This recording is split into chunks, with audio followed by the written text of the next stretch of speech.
Professor Nageshwar ఇంటి దగ్గర భారీగా పోలీసులు మోహరించారు. అది కూడా తెలంగాణ పోలీసులు మోహరించారు. దాదాపు 50 మంది పోలీసులు ప్రొఫెసర్ నాగేశ్వర్ ఇంటి దగ్గర ఉన్నారు. ఏపీ పోలీసులు ప్రొఫెసర్ నాగేశ్వర్ ను ఏ క్షణంలోనైనా అరెస్టు చేయవచ్చు అన్న ప్రచారం నడుస్తూ ఉన్న నేపథ్యంలోనే తెలంగాణ పోలీసులు ఆయన ఇంటి దగ్గర కాపలాగా ఉండడం ఇప్పుడు చర్చనీయాంశమైంది. తెలంగాణలో అరెస్టు చేయాలంటే తప్పనిసరిగా స్థానిక తెలంగాణ పోలీసుల అనుమతి ఉండాలి, వాళ్లకు సమాచారం చేరవేయాలి ఏపీ పోలీసులు. అయితే ఇప్పుడు తెలంగాణ పోలీసులు వచ్చి అక్కడ మోహరించడం ద్వారా ఏపీ పోలీసులు వస్తే ఒకవేళ అరెస్టుకు సహకరించేందుకు తెలంగాణ పోలీసులు అక్కడ ఉన్నారా, లేకుంటే ఏపీ పోలీసులు అరెస్ట్ చేసేందుకు వస్తే వాళ్ళని అడ్డుకోవడానికి తెలంగాణ పోలీసులు ఉన్నారా అన్న దానిపైన చర్చ నడుస్తోంది. హైదరాబాద్ లో ప్రొఫెసర్ నాగేశ్వర్ ని అరెస్ట్ చేస్తే మేము నేరుగా హైదరాబాద్ లోని చంద్రబాబు నాయుడు ఇంటినే ముట్టడిస్తామని తెలంగాణ రక్షణ సేన కవిత ఇప్పటికే ప్రకటించారు.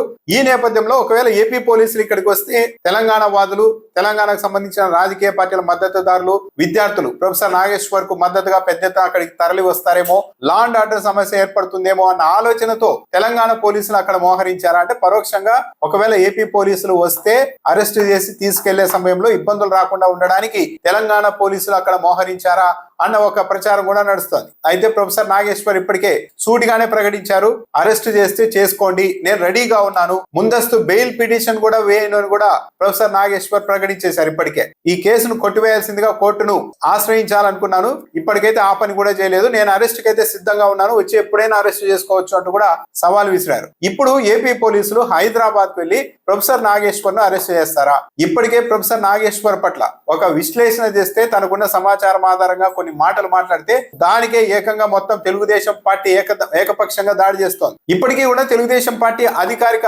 ఐటీడీపీ సోషల్ మీడియా ఖాతాల్లో ప్రొఫెసర్ నాగేశ్వర్ కు వ్యతిరేకంగా ఒక క్యాంపెయిన్ నడుస్తూ ఉంది. ఇది చాలదు అన్నట్టు ఇప్పటికీ అనేక విమర్శలు వస్తూ ఉంటే అంత సీనియర్ విశ్లేషకుడు, ఒక ప్రొఫెసర్, ఒక జర్నలిస్ట్ ఒక విశ్లేషణ చేస్తే దానికే మీరు కేసులు పెట్టి అరెస్టుల వరకు వెళ్తారా?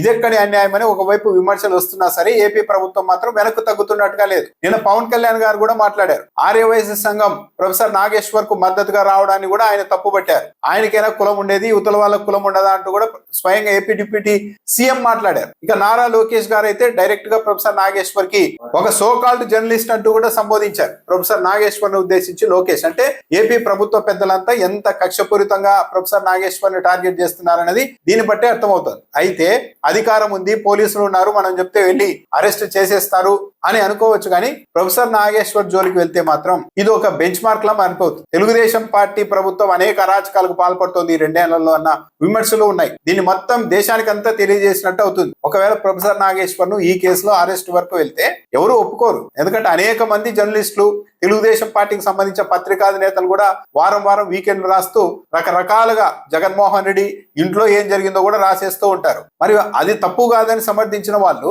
ఇదే పవన్ కళ్యాణ్ కి కేసీఆర్ కు మధ్య 1000 కోట్లకు డీల్ కుదరబోతోందని రాధాకృష్ణ గారు రాశారు. మరి అప్పుడు ఎవరు కేసు పెట్టలేదు, ఎవరు ఈ స్థాయిలో దాడి చేయలేదు. ప్రొఫెసర్ నాగేశ్వర్ కి మాత్రం ఈ స్థాయిలో టార్గెట్ చేయడం అనేది నిజంగా తెలుగుదేశం పార్టీకి పెద్ద ఎత్తున బూమరాంగ్ అయ్యే అవకాశం ఉంది. పైగా తాను ఆ వ్యాఖ్యల్ని బేషరతుగా ఉపసంహరించుకుంటున్నాను అని హుందాగా ప్రొఫెసర్ నాగేశ్వర్ చెప్పిన తరువాత కూడా అరెస్ట్ చేసే వరకు వెళ్తే మాత్రం ఇది పూర్తిగా ఒక కక్ష సాధింపు చర్యగా ప్రపంచం మొత్తం చూసే అవకాశం ఉంటుంది. మొత్తం మీద నారా లోకేష్ గారు ఎక్కువగా ఇలాంటి విషయాల్లో ఇన్వాల్వ్ అవుతున్నారు. ఆయన చాలా కక్షపూరితంగా, చాలా దూకుడుగా ఎవరైనా సరే టీడీపీని విమర్శించినా, తెలుగుదేశం పార్టీని విమర్శించినా తట్టుకోలేని పరిస్థితుల్లో నారా లోకేష్ గారు ఉన్నారు. మొత్తం ఆయన ఈ వ్యవస్థ నడిపిస్తున్నారు. ఇందులో భాగంగానే గతంలో కొమ్మినేనిని ఇలాగే టార్గెట్ చేశారు, ఇప్పుడు ప్రొఫెసర్ నాగేశ్వర్ ని ఇలాగే టార్గెట్ చేశారు అన్న ఇది వస్తుంది. దానికి తోడు ఈ వ్యవహారం జనసేన పార్టీకి ప్రొఫెసర్ నాగేశ్వర్ కు మధ్య వ్యవహారం. దీంట్లో ప్రొఫెసర్ నాగేశ్వర్ ని అరెస్ట్ చేస్తే మాకు పెద్దగా చెడ్డ పేరు రాదు అని తెలుగుదేశం పార్టీ అనుకోవచ్చేమో, కానీ మొత్తం ఏపీలో పోలీస్ వ్యవస్థను నడిపిస్తున్నది ఎవరో ప్రజలందరికీ తెలుసు. కాబట్టి తెలుగుదేశం పార్టీ మొదటి ముద్దాయిగా ఇందులో నిలబడే అవకాశం ఉంది. జనసేన పార్టీకి కూడా, జనసేన పార్టీ కొత్త తరహా రాజకీయాలు, హుందా రాజకీయాలు ఇవన్నీ చెప్పారు. ఆయన మాటలు ఉపసంహరించుకున్న తర్వాత కూడా అరెస్ట్ వరకు వెళ్తే జనసేన పార్టీ దానికి చప్పట్లు కొట్టి స్వాగతిస్తే పవన్ కళ్యాణ్ గారికి కూడా చాలా విమర్శలు వచ్చే అవకాశం ఉంటుంది ఆయన మీద.